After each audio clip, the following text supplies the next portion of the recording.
Chers élèves de première année, j'espère que vous allez bien. Alors, toujours dans le thème de la respiration chez les êtres vivants, on a commencé par savoir comment peut-on mettre en évidence la respiration chez un être vivant. Et maintenant, on a passé pour résoudre le problème 2 qui concerne les organes de la respiration dans différents milieux.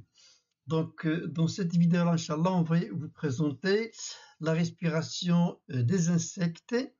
Et la vidéo prochaine, Inch'Allah, on va vous présenter la respiration des plantes dans le milieu aérien. Allah barakatillah. Alors, on va prendre comme exemple des insectes, la respiration chez le criquet. Alors voilà. Monsieur le criquet vous demande la question suivante. Et moi, d'où le lieu je respire? Alors, est-ce qu'il y a de la bouche, des oreilles? Il y en a aussi des oreilles.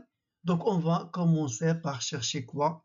Voilà, les mouvements respiratoires comme on a fait pour l'escargot. Donc, d'où il respire? Y a-t-il des mouvements respiratoires apparemment visibles?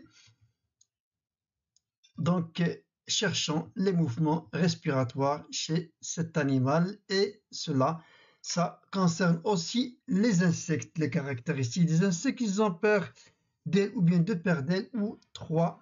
Et on a aussi trois paires de pattes. L'araignée, attention, ce n'est pas un insecte. Bon, voyons voir maintenant cette vidéo qui va nous montrer l'endroit des mouvements respiratoires. Le criquet présente également des mouvements respiratoires. Mais l'air qu'il respire ne pénètre pas dans son corps par la bouche, ni par des narines puisqu'il n'en a pas. Pour les mouvements respiratoires, ce sont des mouvements rythmés. En fait, c'est principalement au niveau de son thorax et de son abdomen que s'effectue l'entrée et la sortie de l'air. De minuscules orifices, appelés stigmates, permettent à l'air d'entrer ou de sortir du corps, selon l'état de dilatation de l'abdomen du criquet. Regardez voilà, les mouvements qui se répètent rythmiquement et sans arrêt. Et au niveau de chaque oreille, il y a un trou ici sur le céphale. Et de l'autre côté, c'est la même chose. Chez le criquet, les organes respiratoires diffèrent fortement. On va s'arrêter là. Ce qui nous intéresse, la suite de la vidéo, on va la voir après et on va passer directement. Donc, ce qu'on peut constater que s'il y a des mouvements rythmiques au niveau de l'abdomen, ce sont vraiment des mouvements respiratoires. En plus de ça, il y a un orifice sur chaque anneau, deux orifices de chaque côté, un orifice de chaque côté, et on peut dire que à partir de ces orifices-là, l'air entre et sort. Voyons voir maintenant la suite. Alors, c'est un texte qui nous donne des caractéristiques sur les caractéristiques d'un insecte, par exemple le criquet. Alors, pour comprendre la respiration d'un criquet, il faut analyser les mouvements respiratoires de cet animal et les caractéristiques des trachées qui sont à l'intérieur. Donc, l'observation de l'abdomen du criquet montre qu'il existe un orifice sur chaque anneau, de chaque côté bien sûr. On appelle le stigmate, il écrit gras pour se rappeler du terme. Cet orifice est bien un orifice respiratoire car d'une part, si on le bouche par de la cire, une matière normalement qu'on peut mettre sur cet orifice, l'animal meurt. Et d'autre part, le reste du corps est recouvert d'une cuticule imperméable, c'est-à-dire un autre endroit d'où l'air peut entrer, il n'y en a pas. Seulement ces ouvertures-là, ce sont ces stigmates à l'air. On en conclut que l'air pénètre et ressort par les stigmates abdominaux, c'est-à-dire qui sont au niveau de l'abdomen. Par ailleurs, un criquet contracte de façon régulière son abdomen pour jeter l'air riche en dioxyde de carbone, tandis qu'il le relâche par élasticité pour permettre la pénétration de l'air riche en dioxygène et s'effectue des mouvements respiratoires. L'air parvient ensuite au trachée. Voyons voir ces termes qu'on n'a pas vus tout à l'heure sur ce texte. Donc voilà les caractéristiques de l'appareil respiratoire chez le criquet et aussi. Bon. Voyons voir maintenant ici une expérience qui a été réalisée sur le criquet. Ici, vous avez un montage en verre, voilà celui-là. À l'intérieur, vous avez un criquet et on a un séparateur croisant qui sépare l'abdomen du reste du corps. Voilà, ici, vous avez le compartiment A, et ça, on va l'appeler le compartiment B. Ici, vous avez des indicateurs colorés, un bouchon en couleur, ou bien quelque chose comme ça, qui peut se déplacer à droite ou bien à gauche. De l'autre côté aussi. Donc ici, vous avez deux expériences. La première avec un criquet ici. La deuxième, on va voir quelles sont les conditions de cette expérience. Donc la première expérience a été réalisée sur un criquet vivant. Et celle-là, la deuxième expérience a été réalisée sur un criquet après avoir fermé les orifices respiratoires. C'est-à-dire ça, ils ont été fermés par de la cire. Alors ici, on va voir le résultat après quelques instants. Alors voyons voir ici la question demandée.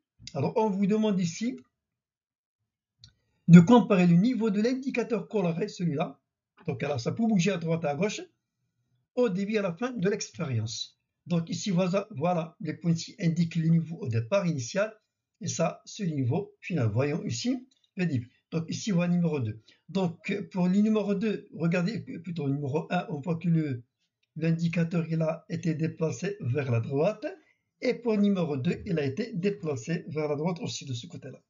Donc comment peut-on expliquer cela? Voilà, donc la première on a dit ça, la réponse. En deuxième question, comment expliquer ces résultats? Donc comment peut-on expliquer qu'il y a déplacement de cet indicateur vers la droite? Donc ici il y a de l'air. Donc l'air normalement, s'il va augmenter le volume de l'air, ce bouchon-là va se dépasser sur ce cas-là. Donc puisqu'il est retiré dans ce cas-là, ça veut dire qu'il y a une diminution du volume d'air.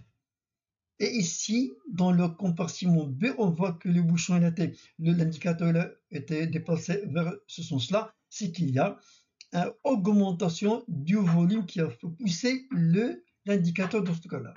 Donc, à partir de ça, on peut dire qu'il y a une diminution. Donc, qui a provoqué cette diminution? Bien sûr, c'est le criquet qui a utilisé l'air qui est ici, et puis il y a sorti de l'air de ce côté-là qui a fait pousser l'indicateur vers la droite.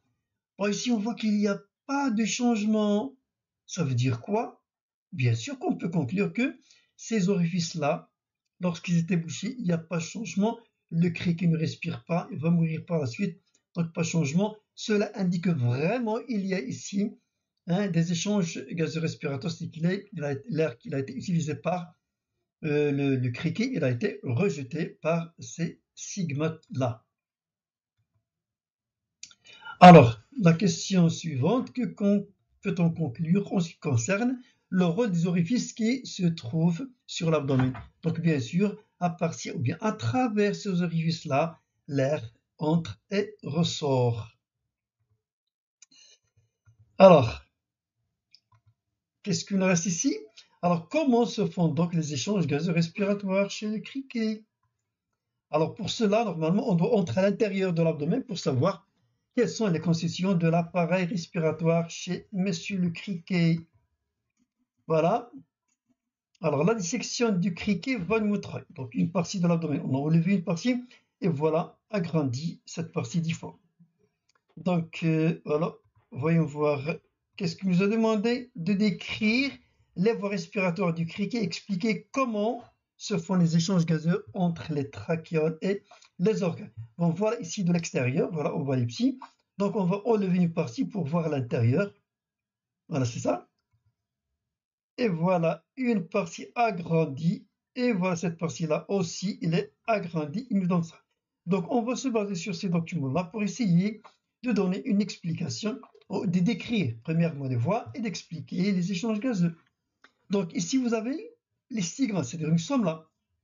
Alors, si on va suivre un stigmate, on voit qu'il y a, voilà, comme des tuyaux, des tubes, qui se ramifient progressivement, deviennent de plus en plus petits. Voyons voir, on se localise sur un de ces trachées, nous appelons les trachées, et se ramifient en arrivant à chaque organe du corps du criquet. Voilà ici un très grand agrandissement. Donc ici vous avez une ramification des trachéoles au niveau d'un organe. Donc comment peut-on expliquer les échanges gazeux respiratoires? Alors, on a dit que la dissection d'un criquet montre l'existence de nombreux conduits d'aspect blanc nacré, comme vous le voyez ici, en contact avec les organes. ce sont les trachées. Chaque trachée contient dans sa paroi un filament spiral, qu'on va le voir ici, voilà, un filament spiral, alors, etc., de soutien de nature cuticulaire, c'est-à-dire une peau qui est très fine, cuticule. Les trachées se ramifient en conduits secondaires ou trachéoles menant aux organes, par exemple les muscles. Ce sont donc, dans le cas du criquet, des organes d'échange entre l'air et les organes. Voilà, quelques exemples. Bon. Alors maintenant, on vous demande d'indiquer par des flèches le trajet des gaz respiratoires. Donc bien sûr, on commence par l'extérieur. Voilà, ici. Donc l'air riche en dioxygène va pénétrer par stigmate. Voilà, passe par les trachées, puis par les trachéoles et arriver au niveau de chaque organe. Par exemple, on a dit tout à l'heure les muscles. Donc à ce niveau-là, l'air qui est ici va se débarrasser du dioxygène et l'organe va se débarrasser du dioxyde de carbone, et le sens opposé de l'air riche en dioxyde de carbone va retourner progressivement pour sortir lorsque le criquet contracte son abdomen. Donc la question demandée ici, les échanges gazeux respiratoires se font entre qui et qui? Alors ici vous avez un organe, ici vous avez l'air. Donc qui a conduit l'air riche en oxygène et en dioxygène? Bien sûr, ce sont les trachées. Ce sont les trachéoles, les trachéoles. Donc les échanges se sont faits directement entre l'air et l'organe.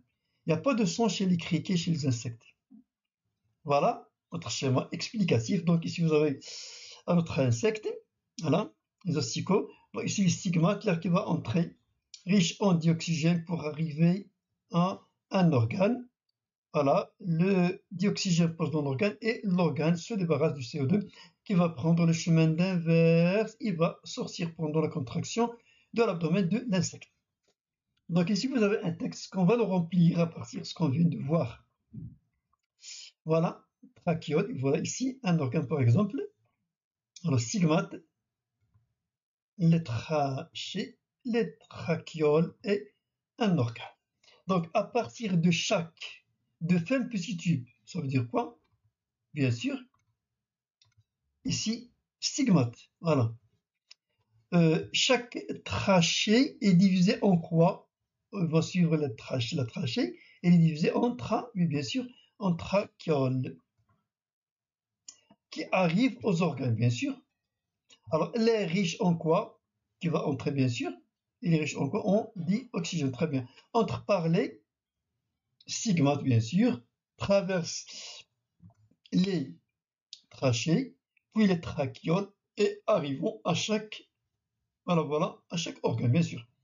À cet endroit se font les quoi? Les échanges, bien sûr, gazeux, respiratoires, directement entre l'air et l'organe. Alors, voyons voir maintenant. Alors, merci de votre attention. La prochaine vidéo, Inch'Allah, je vais vous montrer comment ça se fait les échanges gazeux respiratoires ou bien les organes de respiration chez les plantes aériennes.